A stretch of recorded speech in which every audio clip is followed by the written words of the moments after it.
Olá a todos, começamos agora mais um programa É Seu Direito com Thaís Cremasco e José Antônio Cremasco. Boa tarde, Cremasco. Boa tarde aos ouvintes da Rádio Noroeste para mais um bate-papo sobre direito trabalhista e previdenciário. Cremasco, a Câmara aprovou nessa semana, né, aquela medida provisória antiga, 1045, mas aprovou dessa vez a parte que fala sobre a contratação de jovens sem vínculo trabalhista, sem férias, sem fundo de garantia, sem 13º. Pagamento de horas extras inferior para algumas categorias e até enfraqueceu a fiscalização do trabalho escravo. Então, assim, estamos assistindo mais uma vez outro ataque aos direitos trabalhistas. E sobrou alguma coisa ainda para o trabalhador ou já acabou tudo? Sobrou. Está só faltando agora o título de trabalho escravo. Só isso. É impressionante. É uma coisa absurda, né? E olha, é bom sempre deixar claro que a lei não é feita pelo juiz, pelo advogado,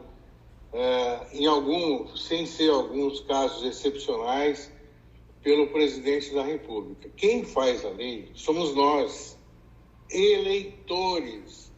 Nós votamos nessa gente aí para desfrutar de muita mordomia, para viagens para baixo e para cima de avião, hotéis de luxo, almoços e jantares de luxo, auxílio paletó, auxílio moradia, vários assessores, uma boa quantia de dinheiro por ser deputado. São eles que votam a lei. E isso que você está dizendo, de retirada de direitos, é votado pelo nosso deputado federal. Veja, então, a responsabilidade do nosso voto. O voto traz consequência, e essa é uma delas. O trabalho de menor, dos aprendizes, é meio que um campo meio nebuloso. O empregador bota o menino lá na boca do caixa para embalar produto, embalar a compra, e fala que é menor aprendiz. Não é menor aprendiz, é menor explorado. Só que esse absurdo já ficou para trás, já tem outro pior do que esse, que agora é para contratar sem vínculo de emprego. Então, todo aquele projeto que foi feito, um programa do jovem aprendiz, acabou com essa medida, já não tem mais.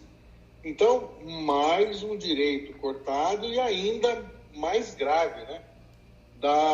Dos jovens que precisam iniciar a vida profissional. Ou seja, já inicia a vida profissional com redução de direitos. É um absurdo. Sim, já entra no mercado de trabalho, né, numa situação totalmente de vulnerabilidade, no sentido de não ter um registro, não ter uma proteção da Previdência.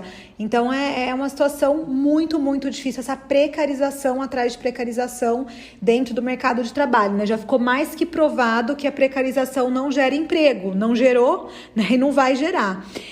Mas para aquelas pessoas, né, para os nossos ouvintes que ainda têm, né, o registro em carteira, que tem essa sorte, esse privilégio, porque num país com tanto desemprego, ter um registro acaba sendo um privilégio, que deveria ser uma regra, acaba sendo um privilégio, né? Quais são os direitos que esse trabalhador ainda tem hoje, garantido? Registrou a carteira, ele tem direito a quê?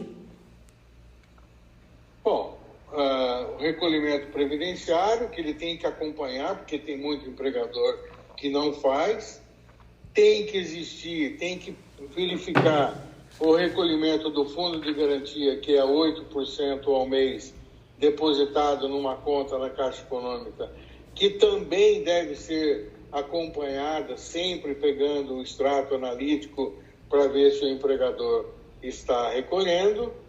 Então, tem o INSS, o fundo de garantia, o 13º, que é um salário por ano, férias, que depois ela pode ser descansada de 30 dias, acrescida de mais um terço, quer dizer, 10 dias o patrão pode pagar como adicional, ele pode tirar 20 dias, receber 10 em dinheiro e mais um terço.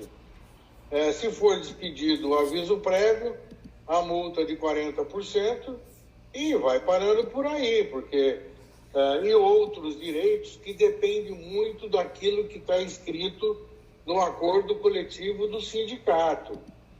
Então, mas cada vez estão reduzindo mais os direitos previstos em acordos do sindicato, porque desemprego, enfraquecendo o sindicato, conseguiram desmobilizar o sindicato cortando a contribuição sindical, cortando a sustentação financeira do sindicato, acaba enfraquecendo. Então, você vê, toda uma luta dos trabalhadores de conquistar direitos nas negociações coletivas está ficando no passado, né? Hoje não resta mais nada. Uma coisa que a gente viu muito na pandemia, Cremasco, é a questão de, durante o contrato de trabalho, a pessoa ter, de repente, um atraso nos salários, um atraso no pagamento do fundo de garantia. Então, as empresas pararam de pagar fundo de garantia. Muitas vezes também recolhiam o valor da Previdência e não repassava, e é importante o trabalhador saber que essa questão da Previdência é crime, né? Se o empregador ele desconta do trabalhador e não repassa, ele está sim agindo de forma criminosa. Ele pode, inclusive, no processo trabalhista, pedir expedição para apuração desse crime. Em relação ao não pagamento do fundo de garantia, acaba dentro de um contexto maior, né? Não é a única regra, não é o único jeito, mas dentro de um contexto maior, o não pagamento do fundo de garantia já é suficiente para o trabalhador alegar aquela rescisão indireta, que é aquela justa causa que o trabalhador dá no empregador que está fazendo alguma coisa errada.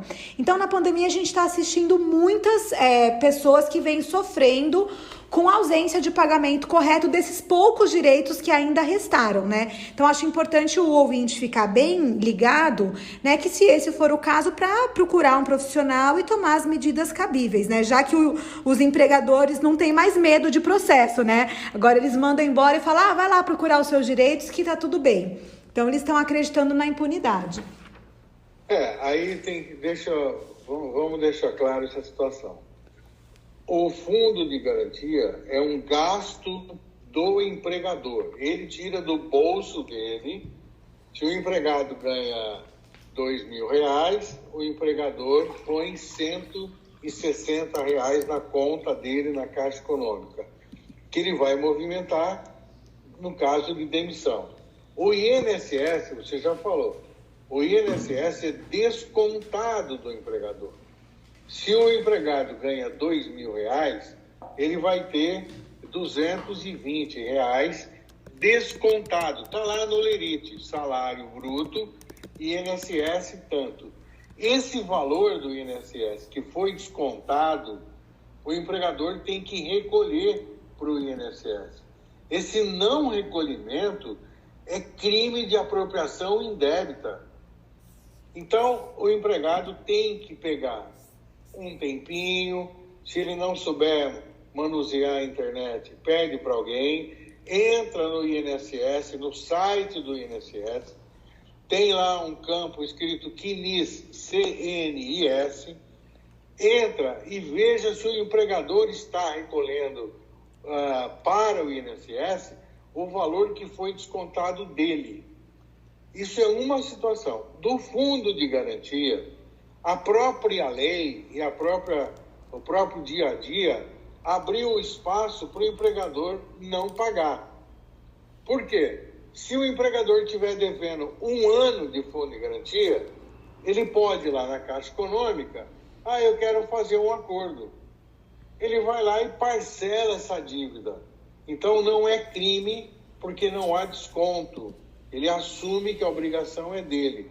Mas esse dinheiro do fundo de garantia pode prejudicar a vida de um trabalhador. Por exemplo, se ele estiver comprando um imóvel financiado, que o fundo de garantia é para isso. Se ele estiver pagando prestação do sistema financeiro. Então, são duas situações diferentes. o não recolhimento do INSS, o empregado pode dar uma justa causa para o patrão. Fala para o juiz que o empregador não está recolhendo e o juiz encerra o contrato de trabalho com todos os direitos, como se o empregado fosse dispensado pelo patrão. Sim. Isso é justa causa, é uma justa causa, e o nome é rescisão indireta do contrato de trabalho. Então, isso é tranquilo. Não recolher o INSS, dá para obrigar. O fundo de garantia, o não recolher o fundo de garantia, é que é meio divergente nas decisões dos juízes. Uns entendem que é para rescindir, outros entendem que não. Com isso, acaba criando uma mordomia para o empregador, por isso que você está falando. Ele já manda o empregado procurar a justiça, porque sabe que numa cidade como Campinas, por exemplo, nenhuma audiência acontece antes de 4, 5 meses. E aí o patrão ganha fôlego e o empregado fica esperando. Então virou moda o empregador demitir o empregado e mandar ele procurar os direitos na justiça. Porque ele sabe que lá ele vai tentar fazer um acordo, que ele pode tentar um parcelamento, que se ele não pagar, o juiz marca julgamento, aí ele recorre. Por exemplo, tem uma empresa jornalística aqui em Campinas que demitiu trabalhadores de 30, 40 anos de trabalho e não pagou nada. Então ela está devendo 100, 200 mil para esse jornalista, ela não paga, e aí ela perde a causa, claro que vai perder. Ele paga 10 mil reais e faz um recurso e ganha mais 6 meses, 8 meses. Sim, sim.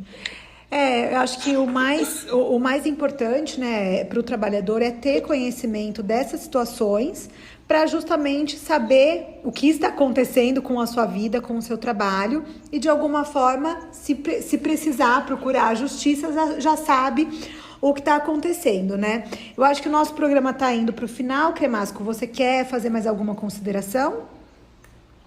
Não, eu acho que essa fala para os ouvintes da Rádio Noroeste, que tem crescido cada vez mais, é importante para as pessoas saberem que tem direito e que tem que ir atrás. Não pode ter medo. Se eu entrar na justiça, se eu perder, eu vou pagar a desgraça que inventaram da tal da sucumbência. Não pode ter medo. O que não pode ter é aventura jurídica. É inventar que faz 500 mil hora extra e nunca fez. Isso que não pode. Agora, buscar os direitos que o empregador está lesando é um dever moral que o trabalhador tem, que é para mostrar para o empregador que ele tem esses direitos e tem que exercitar esses direitos. Tá certo. Então, muito obrigada a todos e fica aqui mais um programa É Seu Direito.